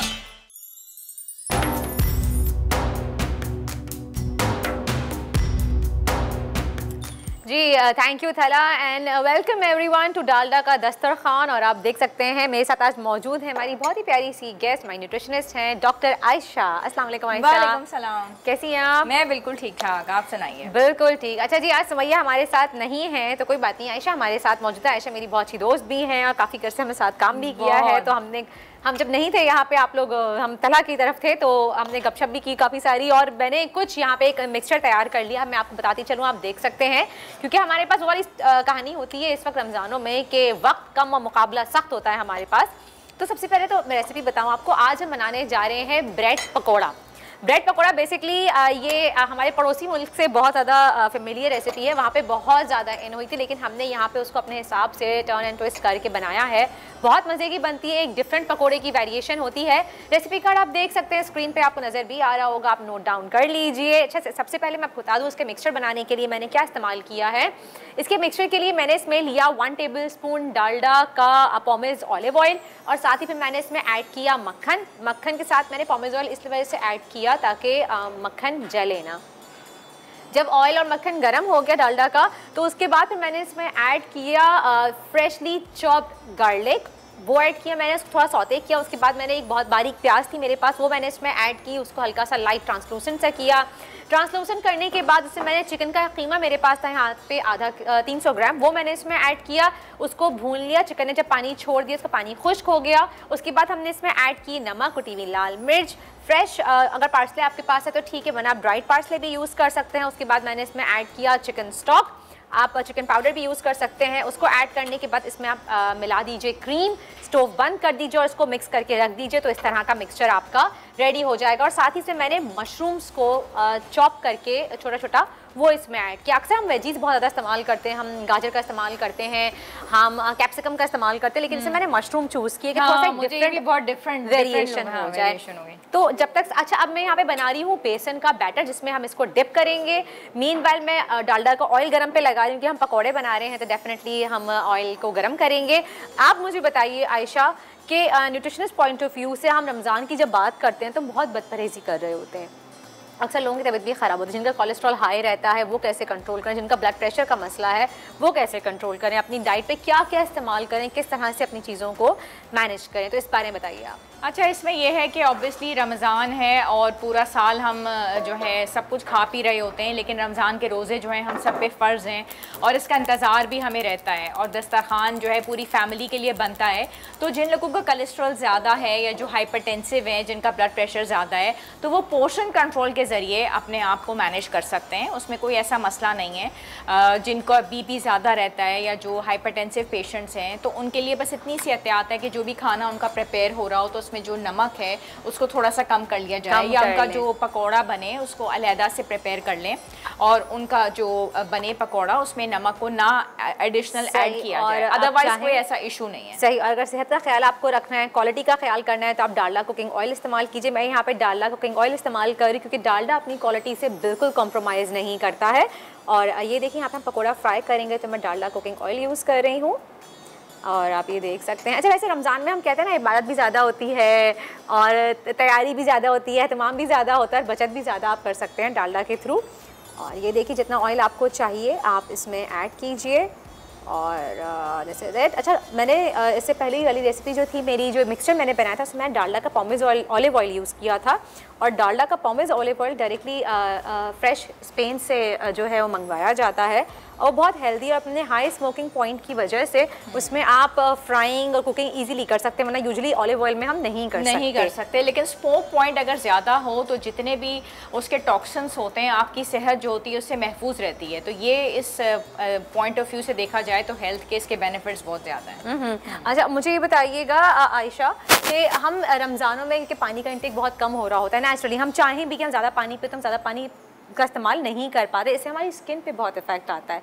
तो इसकी क्या वजह है, इससे हम कैसे बच सकते हैं? इससे बचने का बेहतरीन तरीका ये है कि रोज़ा खोलने से लेके अगले दिन सहरी तक का जो हमारे पास टाइम है उसमें हम पानी पे कॉम्प्रोमाइज़ ना करें और द मोमेंट हमारा रोज़ा अफ्तार होता है, थोड़ा ही टाइम जैसे कि रह गया है, उसके बाद से लेके हम जितना हो सकता है पानी का इंटेक रखें और भरपूर तरीके से इसकी कंजम्पशन को बढ़ा दें और थोड़े थोड़े वक्फे से, यानी कि हम अपनी रूटीन बना लें कि हर 1 घंटे के बाद हमने 2 गिलास पानी पीना है। 2 गिलास अगर ये शेड्यूल अपना रखा जाए तो वो हमारी जो पानी की इंटेक है वो पूरी हो जाती है। अच्छा, उसके बाद हम डिहाइड्रेटेड नहीं रहते, हम हाइड्रेटेड रहते हैं। और हमारे पास जैसे यहाँ पे योगर्ट पड़ा हुआ है, जैसे अभी मैंने देखा था पड़ा हुआ, वही योगर्ट अगर हम ले लेते हैं मैश बनाना, उसके अंदर हम डाल लेते हैं पिंच ऑफ हल्दी डाल लेते हैं तो ये इतना अच्छा सा हमारा मास्क बन जाता है। हार्डली हमने अपने लिए 10 मिनट्स निकालने हैं। एक दिन हम ये मास्क अपने चेहरे पे अप्लाई कर लें। अप्लाई करने के साथ साथ आपने ये चीज़ जहन में नहीं रखनी, इसको नहीं भूलना आपने कि नेक वाला एरिया आपका ज़रूर कवर्ड होना चाहिए। ये मास्क आप लगा लें, वरना ये होता है कि चेहरा जो है ईद के दिन बिल्कुल अलग तरफ जा रहा होता है और गर्दन जो है वो अलग डायरेक्शन में जा रही होती है। तो घर की इंग्रेडिएंट्स जो है वो आपने इस्तेमाल करनी होती है, ठीक है, ये आप ज़रूर कर लें। ओट सीरियल घर में होता है, उसमें बादाम का जो है आप बिल्कुल उसका कचूमर बना के चेहरे को स्क्रब कर लें, ठीक है, वही आप अपने अच्छे से सर्कुलर मोशंस के साथ देखें। रमज़ान के साथ साथ ईद की तैयारी भी आप घर बैठे करते रहें। ये बात और किचन के सामने खड़े रहे क्योंकि दिन भर ज़्यादा हमारा किचन का काम रमज़ानों में बहुत ज़्यादा बढ़ जाता है। सहरी की तैयारी, इफ्तार की तैयारी, इफ्तार के लंबे टाइम तक किचन में खड़े रहना, फिर रात के खाने, कुछ घरों में तो रात का खाना भी प्रॉपर होता है ना, तो काफ़ी ज़्यादा लंबा ड्यूरेशन आपका किचन में गुजरता है, जिसकी वजह से आपकी स्किन पे बहुत फ़र्क पड़ता है। तो गर्मियाँ, ऊपर से चूल्हे के सामने खड़े रहना, तो ये बहुत ज़्यादा अच्छा। खीरा अगर आप नहीं इस्तेमाल करते तो खीरे का ड्रिंक जो है ना आप अपने अफ्तार में उसमें इस्तेमाल करें। अरे मैं ये पूछूंगी आपसे, खीरे का जूस कैसे ले सकते हैं। पहले मैं आपको बता दूं, यहाँ पे मैं जैसे कि हम बेसन पकौड़ों के लिए तैयार करते हैं, ऐसे ही मैंने यहाँ पे 1 कप बेसन लिया, उसे मैंने हस्बे जायका नमक ऐड किया, कुटी हुई लाल मिर्च डाली मैंने भर के 1.5 टीस्पून, लाल मिर्च पाउडर पिसी हुई 1 टीस्पून, अजवाइन का इस्तेमाल किया मैंने आधा चाय का चम्मच, और जीरा डाला मैंने 1 टीस्पून, आधा चाय का चम्मच मैंने इसे बेकिंग सोडा डाला है। और उसके बाद इसको अब मैं मिक्स कर लूँगी, जैसे कि हम पकौड़ों के लिए मिक्सचर बनाते हैं, बैटर बनाते हैं बेसन का, उस तरह से मैं इसका बैटर बना लूँगी। जी अब आप मुझे रेसिपी बताइए उसकी। हाँ, उसकी रेसिपी ये है कि हम डिफरेंट मशरूबात को ज़रूर इस्तेमाल करें, लेकिन फॉर अ चेंज अगर खीरे का जूस हमने ले लिया, उसमें pinch of salt, pinch of black pepper, और उसी के अंदर हमने लेमन के जूस को ऐड कर लिया, ठीक है। पुदीना घर के अंदर होता है और क्रश करके पुदीने के पत्ते हम उसमें डालें। ये ड्रिंक अगर हम लेते हैं इतना रिफ्रेशिंग है, ठीक है, इसमें मज़ा भी बहुत आता है। और ये जो जैसे आप स्किन के मसाइल बता रही हैं, अंडर सर्कल्स जो है ये भी एक प्रॉब्लम रहती है, क्योंकि देखिए रमज़ान के दिनों में आपकी नींद भी सही तरीके से पूरी नहीं हो रही होती है, आपको सहरी के लिए भी उठना है, अगले दिन काम पे जाना है, आपको बच्चों को भी स्कूल भेजना है, तो आप इस ड्रिंक का इस्तेमाल करें। उसके बाद जो खीरा को जब आप कट कर रहे होते हैं तो उसके छिलके आप ना फेंकें, वही छिलके आप उसको स्क्रब कर लें। अच्छा, स्क्रबिंग के लिए? हाँ, स्क्रबिंग के लिए। और जहाँ पे आपके अंडर सर्कल्स हैं वहाँ पे भी आप उसको स्क्रब कर लें, उसी कंबर की स्किन को, तो अंडर सर्कल्स भी आपके चले जाएंगे और वो जो ड्रिंक आप पी रहे हैं वो आपको हाइड्रेट रखेगा, पूरा दिन आपको प्यास नहीं लगेगी। तो skin by the end of the Ramzan आप ग्लो करेंगे। ग्लो स्किन करेंगे। तो मैं आज से ही स्टार्ट करूँगी। वैसे मैं ड्रिंक से बहुत ज़्यादा बनाती हूँ, लेकिन क्यूकम्बर की ड्रिंक जिस तरह से आपने बताई ये मैं ज़रूर ट्राई करूँ, क्योंकि हम लोगों की तो हालत वैसे ही बुरी हो जाती है। हम पका पका के किचन में जो है ना हमारी स्किन पूरी ग्लोइंग ख़त्म हो जाती है हमारी स्किन से। अच्छा चले, ये देखें इतनी कंसिस्टेंसी आपने रखनी है। ये मिक्सचर तैयार है, आप देख सकते हैं इस तरह से, ठीक है। अच्छा, इसको अब मैं रखती हूँ थोड़ा साइड पे, और अब मैं बताती हूँ कि हमें फिलिंग कैसे करनी है पकौड़ों की। तो मैं यहाँ पे एक नाइफ़ ले लेती हूँ पहले, और आई गिरना नहीं, ओके। अच्छा चलें, मेरे पास यहाँ पे है ब्रेड, क्योंकि हम ब्रेड पकोड़ा बना रहे हैं। ऑयल भी यहाँ पे गर्म हो रहा है, मैं थोड़ा सा इसका फ्लेम स्लो कर रही हूँ। ये थोड़ा सा स्लो ही हो गया ना, बंद तो नहीं हुआ, चलें ठीक है, स्लो कर दिया। अच्छा, ब्रेड आप किसी भी साइज़ में ले सकते हैं, अगर बड़े साइज़ में ले तो अच्छा है। अब इसमें हम क्या करेंगे कि हम इसके कॉर्नर्स कट कर लेंगे। ये देखिए, ये ब्रेड मैंने ली इस तरह से, 2 स्लाइस आपने ब्रेड के लिए, इसके कॉर्नर्स कट कर लिया आपने, ताकि ये स्ट्रेट इवन हो जाए, सही है। अच्छा, ये ब्रेड के जो कॉर्नर्स हैं ये ज़ाया मत कीजिएगा, प्लीज़ डिस्कार्ड मत कीजिएगा। ये बासानी आप इसको ड्राई कर लीजिए, और फिर इसके आप आसानी से जो है ब्लेंडर इसको ग्राइंड करके या फिर बेक करके आप इसके ब्रेड क्रम्स बना सकते हैं, राइट।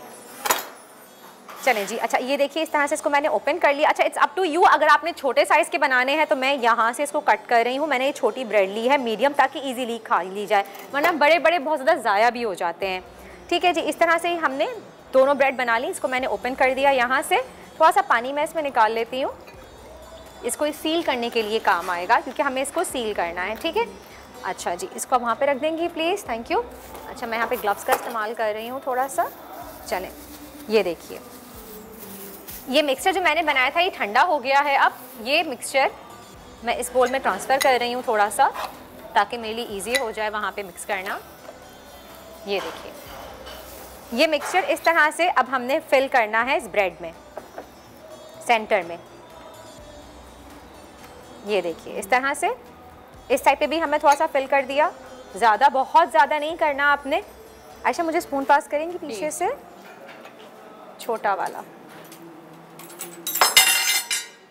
चलें, थैंक यू।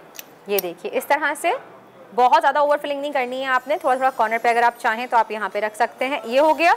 अच्छा, अब क्या करेंगे हम, अब आपने जो ब्रेड कट की थी आपने इसको थोड़ा सा पानी लगा लेना है, ताकि इजीली चिपक जाए। हाँ, चिपक जाए, सही है। कॉर्नर्स पे आपने इस पे पानी लगा लिया और इसको आपने सील कर देना है ऐसे।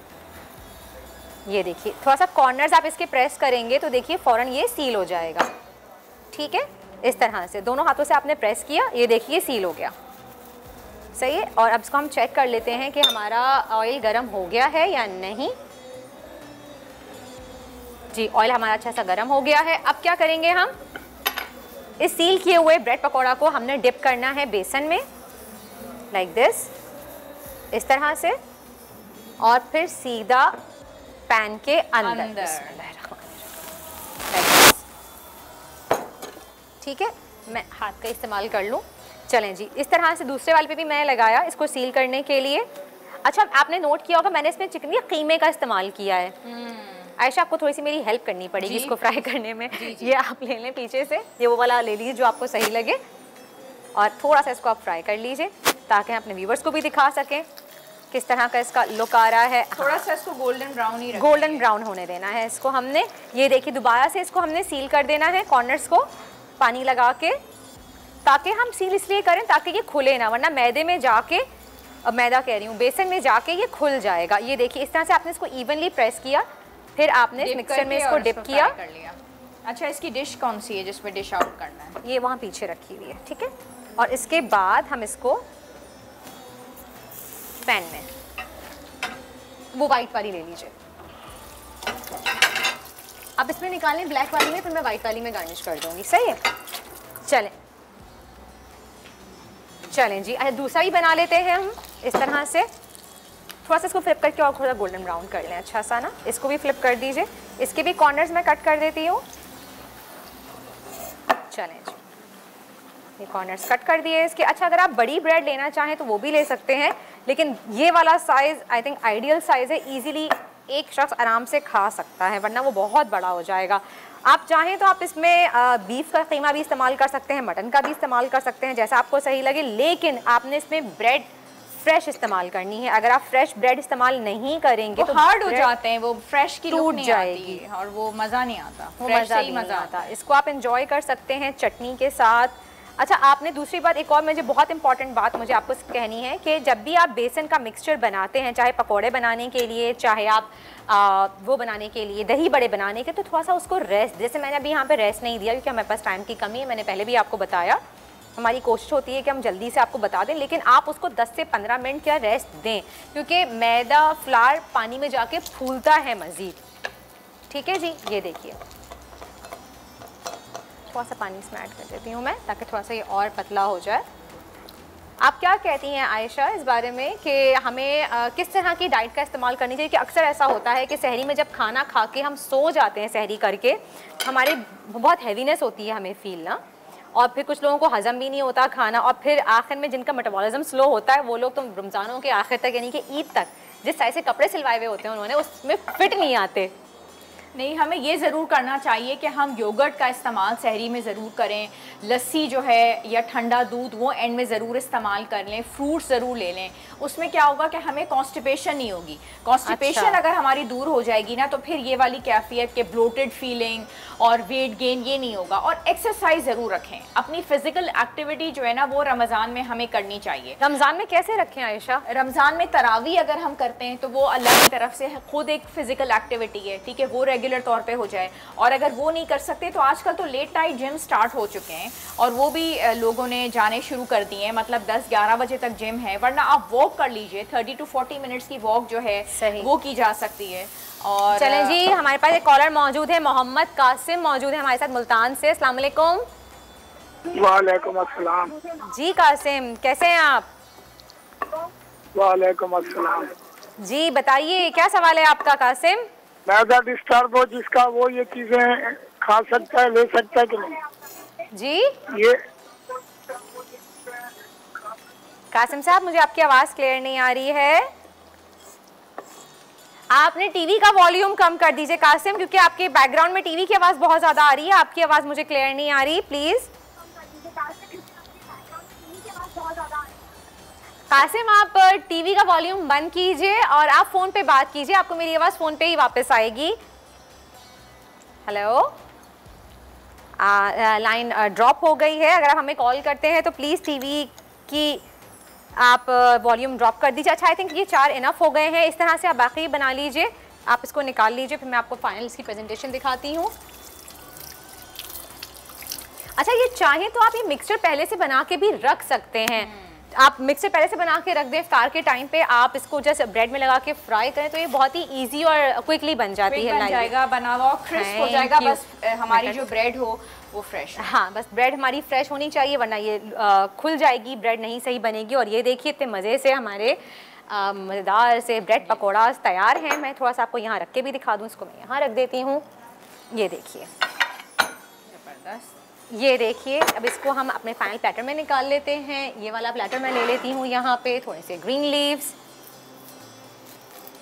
चलें जी, इसको ले लेते हैं। आयशा, आप बता रही थी उसके बारे में ना कि आपको अपनी उसका ख्याल करना चाहिए, एक्सरसाइज करनी चाहिए आपको। हाँ, अगर एक्सरसाइज कर ली जाए वो भी बहुत अच्छा है। दूसरी बात ये कि इस्पगोला हल्स जो है वो बजाते खुद बहुत अच्छा फाइबर है। अगर 2 टेबलस्पून हम बिफोर सहरी इसको ले लेते हैं गर्म पानी में और रात को सोने से पहले, तो उससे क्या होगा कि हमारे खाने की डाइजेशन में बहुत फ़ायदा होता है, कॉन्स्टिपेशन नहीं होती, इससे भी वेट गेन नहीं होता। और जो भी खाने हम इस्तेमाल करें हम फाइबर ज़रूर लें, यानी कि फलों का इस्तेमाल, सब्जियों का इस्तेमाल कहीं ना कहीं हमारा एडेड ज़रूर हो। तो उससे जो हमारी ओवरली इनटेक हो रही है और हम बहुत ज़्यादा खा पी रहे हैं, साथ में फ़िज़िकल एक्टिविटी भी हो रही है, तो by the end of the month हमें बहुत ज़्यादा परेशानी का सामना नहीं होगा, हम बहुत ज़्यादा वेट गेन नहीं करेंगे। अच्छा, और वैसे फ्रूट्स तो हम लोग लेते ही हैं ऑलरेडी ना उसमें अपने इफ्तार में, हाँ। लेकिन जो फ्रूट चाट की फॉर्म में लेते हैं क्या वो सही है? फ्रूट चाट की फॉर्म में भी लें, क्योंकि फ्रूट्स के अंदर भी शुगर एडेड होती है, फ्रक्टोज, तो उसमें बहुत ज़्यादा शुगर को ऐड ना करें, ठीक है। और चने अगर लेते हैं तो चनों में सब्जियों को ऐड कर लें। तो सब्जियां और फ्रूट, ये 2 चीज़ें हमारे इंपॉर्टेंट ऐसे इंग्रेडिएंट्स हैं जो ज़रूर हमारी अफ्तार और सहरी का हिस्सा होने चाहिए। सही। और चलें जी, आपको बता भी दिया कि आप फ्रूट्स का इस्तेमाल कीजिए, लेकिन किस तरह से कीजिए, चीनी का इस्तेमाल उसमें ज़्यादा ना करें ताकि वो आपकी सेहत के लिए अच्छा हो। और चलें जी, और आप देख सकते हैं ब्रेड पकौड़ा रेडी है हमारा, और ये यहाँ पे मैं साइड पे रख देती हूँ। इसको आप चटनी के साथ, केचप के साथ, जिसके साथ भी आप चाहें आप सर्व कर सकते हैं। बहुत ही यमी से ब्रेड पकौड़ा तैयार है। रेसिपी कार्ड आपको स्क्रीन पे नज़र आ गया होगा, आपने नोट डाउन भी कर लिया। मिक्सचर आप चाहें तो आप दोपहर में ही बना के रख सकते हैं, बस जिस वक्त इफ्तार का टाइम हो आप ब्रेड के स्लाइसेस लीजिए, उसमें फिलिंग कीजिए, बेसन में डिप कीजिए, फ्राई कीजिए डालडा कुकिंग ऑयल में, हेल्दी कुकिंग ऑयल, और उसके साथ साथ आप किसी भी चटनी, केचप, रायता, दही, जिस तरह से भी आप चाहें आप एंजॉय कर सकते हैं। और thank you so much Ayesha, बहुत बहुत शुक्रिया, आपने इतनी अच्छी हमें आज टिप्स दी।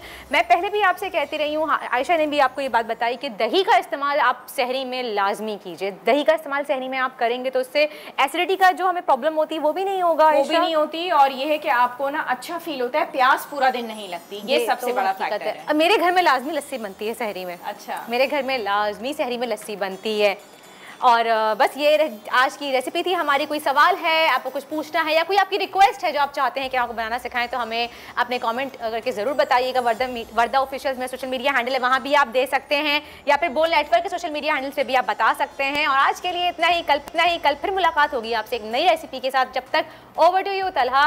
बहुत बहुत शुक्रिया वर्दा। यकीनन आपकी रेसिपीज़ दुनिया भर में देखी जा रही है और वो लोग भी अपनाएंगे। अब देखना यह है कि क्या वो इतना अच्छा बना सकते हैं जितना आप बना रही हैं या नहीं। खैर, आगे बढ़ते हैं।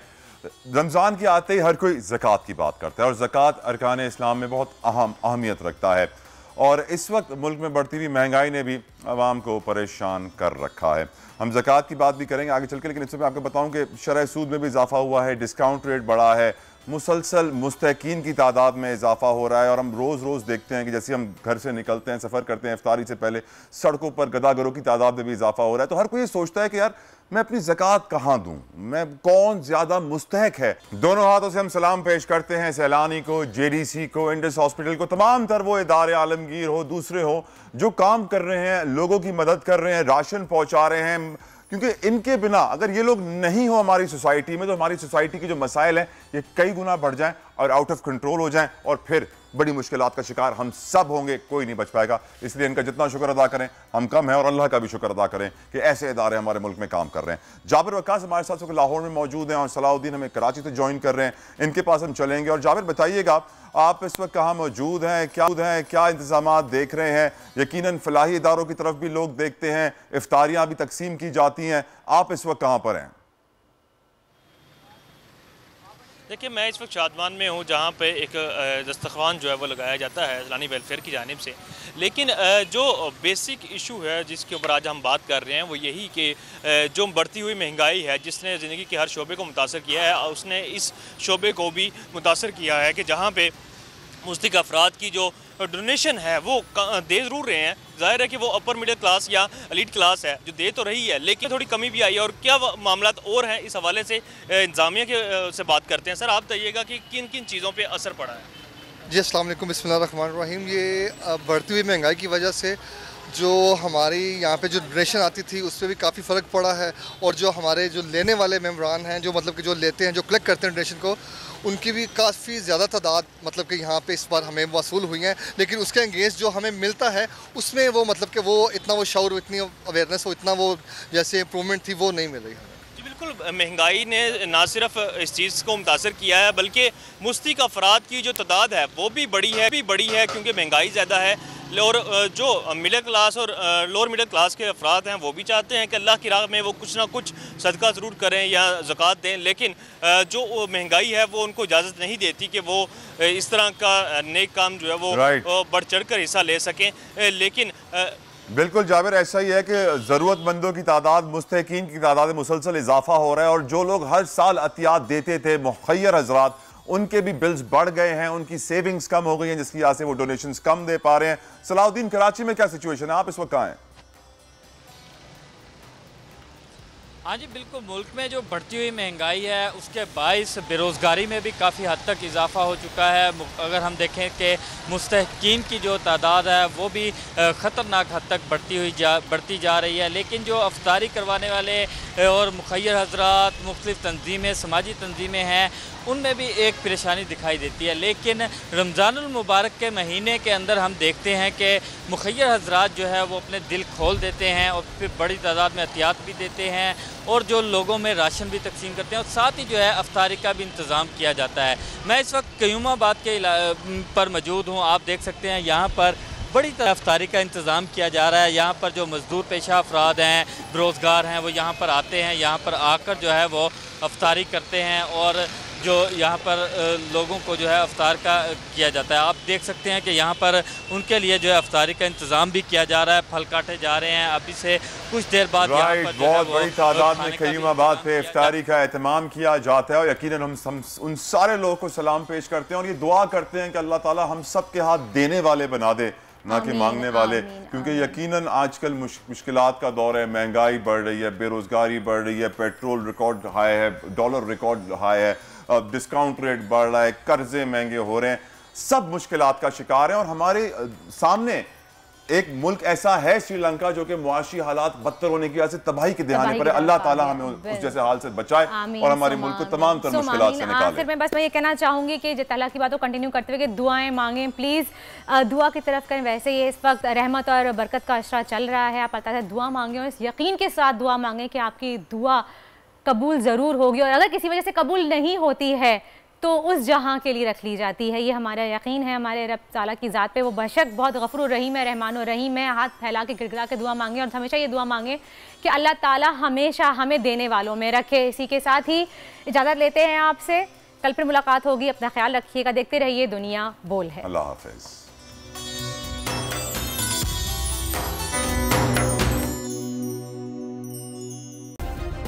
सब्सक्राइब करें और बेल दबाएं ताकि कोई खबर रह न जाए।